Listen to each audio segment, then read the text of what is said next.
오늘은 현명한 자는 화를 내지 않는다는 주제로 부처님께서 가르쳐 주신 분노를 다스리는 지혜에 대해 깊이 있게 이야기해 보려 합니다. 분노는 인간이라면 누구나 경험하는 자연스러운 감정입니다. 불공정한 일을 당했을 때, 소중한 것을 잃었을 때, 기대와 다른 결과를 마주했을 때 우리는 화가 납니다. 하지만 부처님께서는 이런 분노가 우리 자신에게 가장 큰 해를 끼친다고 말씀하셨습니다. 첫 번째 가르침, 분노의 본질을 이해하기. 부처님께서는 법구경에서 이렇게 말씀하셨습니다. 분노를 버리고 자만을 떨쳐버리며 모든 속박에서 벗어나라. 마음과 몸에 집착하지 않는 자에게는 고통이 따르지 않는다. 분노는 마치 타오르는 숯을 맨손으로 짚고 다른 사람에게 던지려는 것과 같습니다. 던지기도 전에 먼저 자신의 손이 타버립니다. 분노할 때 가장 먼저 상처받는 것은 분노하는 자신입니다. 부처님께서는 분노의 뿌리가 무지에서 나온다고 하셨습니다. 우리는 세상이 우리가 원하는 대로 돌아가야 한다고 생각합니다. 사람들이 우리 기대에 맞게 행동해야 하고 상황이 우리 계획대로 흘러가야 한다고 여깁니다. 하지만 이것은 착각입니다. 세상은 우리의 의도와 상관없이 변화합니다. 사람들은 각자의 업과 조건에 따라 행동합니다. 이 진리를 받아들이지 못할 때 분노가 일어납니다. 분노는 또한 자아에 대한 집착에서 나옵니다. 내가 무시당했다. 내 기분이 상했다. 내 계획이 틀어졌다. 모든 분노의 중심에는 나라는 집착이 있습니다. 부처님께서는 이 나라는 고정된 실체가 없다고 가르치셨습니다. 무아의 지혜를 깨달으면 분노할 이유가 사라집니다. 두 번째 가르침, 분노의 결과를 살펴보기. 부처님께서는 분노의 해로움에 대해 구체적으로 말씀하셨습니다. 분노는 마음의 평화를 파괴한다. 분노는 아름다운 얼굴을 추하게 만들고 편안한 잠을 방해한다. 분노할 때 우리의 몸에는 어떤 일이 일어날까요? 심장이 빨리 뛰고 호흡이 거칠어지며 근육이 긴장됩니다. 얼굴은 일그러지고 목소리는 높아집니다. 이런 상태가 지속되면 우리의 건강에 심각한 영향을 미칩니다. 마음의 차원에서도 마찬가지입니다. 분노는 지혜를 가립니다. 화가 난 상태에서는 올바른 판단을 할 수 없습니다. 순간의 분노로 인해 평생 후회할 말을 하거나 돌이킬 수 없는 행동을 하게 됩니다. 더 나아가 분노는 업의 관점에서도 해롭습니다. 분노의 마음으로 한 행동은 부정적인 업을 만들어 미래의 고통의 씨앗이 됩니다. 반면 자비와 인내로 대응하면 긍정적인 업을 쌓아 미래의 행복의 원인이 됩니다. 부처님께서는 또한 분노가 관계를 파괴한다고 말씀하셨습니다. 분노한 말 한마디는 1000번의 좋은 말을 무너뜨린다. 오랜 시간 쌓아온 신뢰와 사랑도 한순간의 분노로 깨져버릴 수 있습니다. 사회적 차원에서도 분노는 갈등과 분열을 만듭니다. 개인의 분노가 모이면 집단의 갈등이 되고 이것이 전쟁과 폭력의 원인이 됩니다. 부처님께서는 분노로는 분노를 이길 수 없다. 오직 사랑으로만 분노를 이길 수 있다고 하셨습니다. 세 번째 가르침, 분노를 다스리는 방법. 그렇다면 분노를 어떻게 다스릴 수 있을까요? 부처님께서는 여러 가지 구체적인 방법을 제시해 주셨습니다. 첫 번째 방법은 인내입니다. 부처님께서는 인내는 최고의 고행이며 인내하는 자가 가장 강한 자라고 말씀하셨습니다. 인내란 단순히 참는 것이 아닙니다. 상황을 지혜롭게 이해하고 적절하게 대응하는 것입니다. 상대방이 나에게 화를 낼 때 그 사람도 고통받고 있다는 것을 이해하는 것입니다. 화를 내는 사람은 평온한 사람이 아닙니다. 무언가로 인해 괴로워하는 사람입니다. 두 번째 방법은 자비심을 기르는 것입니다. 부처님께서는 모든 중생이 행복하기를 바라는 마음을 길러라고 하셨습니다. 나를 화나게 하는 사람도 결국은 행복을 추구하는 존재입니다. 다만 무지와 어리석음 때문에 잘못된 방법을 쓸 뿐입니다. 이를 이해하면 분노 대신 연민이 일어납니다. 자비 명상을 실천해 보세요. 먼저 자신에게 내가 행복하기를, 내가 평안하기를 하고 사랑을 보내세요. 그 다음 사랑하는 사람들에게, 그리고 점차 범위를 넓혀 나를 화나게 하는 사람에게까지 자비심을 보내보세요. 세 번째 방법은 우상을 관찰하는 것입니다. 부처님께서는 모든 것은 변한다고 가르치셨습니다. 지금 화나게 하는 상황도 영원하지 않습니다. 시간이 지나면 변화할 것입니다. 나를 화나게 하는 사람의 마음도 변할 수 있습니다. 내 분노도 일시적인 감정일 뿐입니다. 이것도 지나갈 것이다 라는 생각으로 현재의 분노를 객관화해 보세요. 분노에 휩싸여 있을 때는 그 감정이 영원할 것처럼 느껴지지만 실제로는 구름처럼 지나가는 현상에 불과합니다. 네 번째 방법은 원인을 살펴보는 것입니다. 부처님께서는 연기법을 통해 모든 현상이 조건에 의해 일어난다고 가르치셨습니다.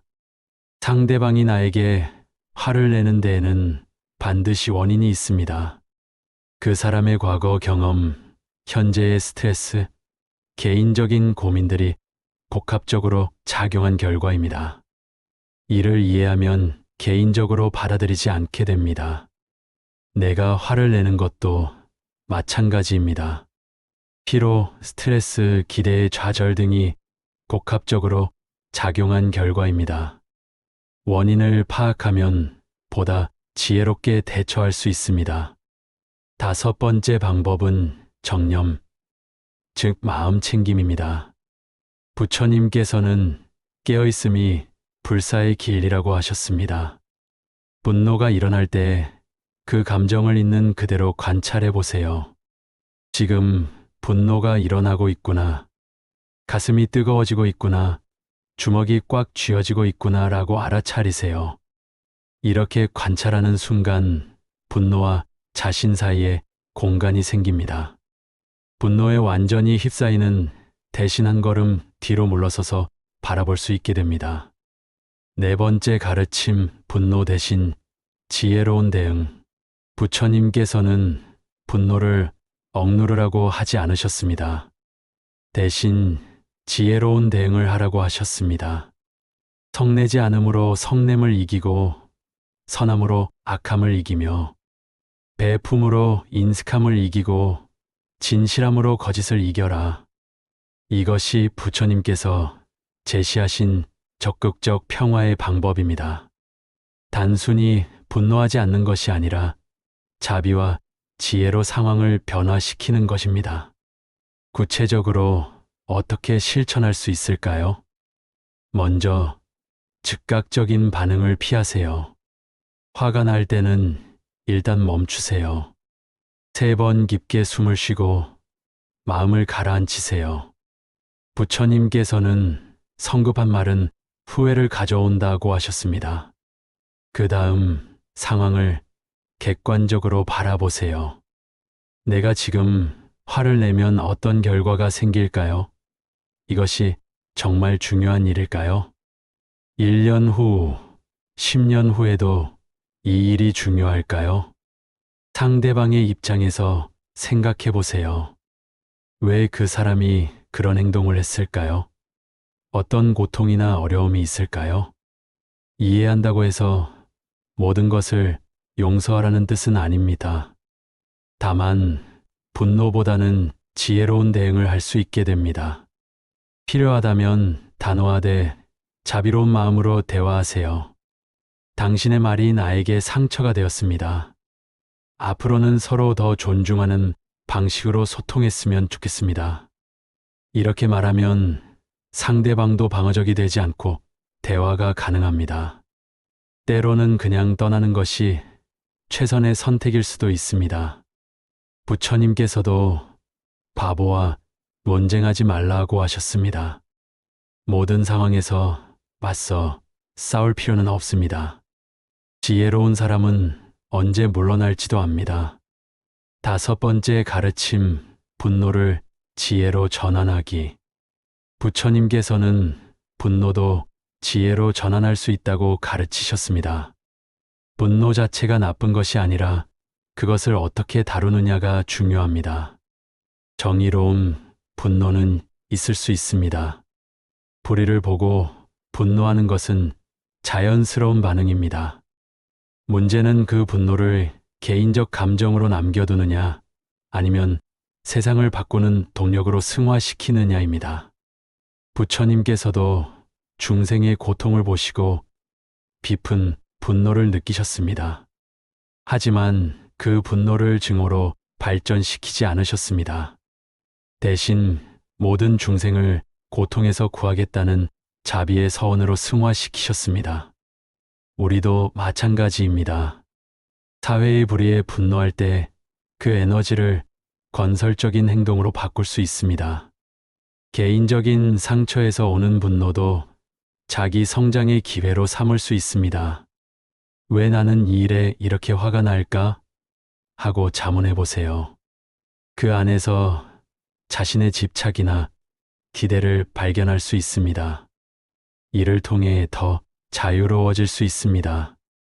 분노는 또한 경계를 설정하는 신호이기도 합니다. 더 이상은 받아들일 수 없다는 마음의 신호입니다. 이를 건전하게 표현하는 방법을 배우면 관계가 더 건강해질 수 있습니다. 6번째 가르침, 일상에서의 실천. 부처님의 가르침을 일상에서 어떻게 실천할 수 있을까요? 매일 아침 이렇게 다짐해 보세요. 오늘 하루 누군가 나를 화나게 할 수 있다. 하지만 나는 지혜롭게 대응하겠다. 분노 대신 자비를, 증오 대신 이해를 선택하겠다. 교통체증에 걸렸을 때, 줄을 서다가 새치기 당했을 때, 인터넷 댓글에서 불쾌한 글을 읽었을 때, 이런 일상의 작은 분노들을 연습의 기회로 삼으세요. 지금 내가 화를 내면 상황이 나아질까? 아니면 더 악화될까? 하고 생각해 보세요. 대부분의 경우 분노는 상황을 개선하지 못합니다. 분노가 일어날 때마다 호흡에 집중해 보세요. 길고 깊은 호흡은 신경계를 진정시키고 마음을 안정시킵니다. 부처님께서 가르치신 가장 기본적이면서도 효과적인 방법입니다. 잠들기 전에는 하루를 돌아보세요.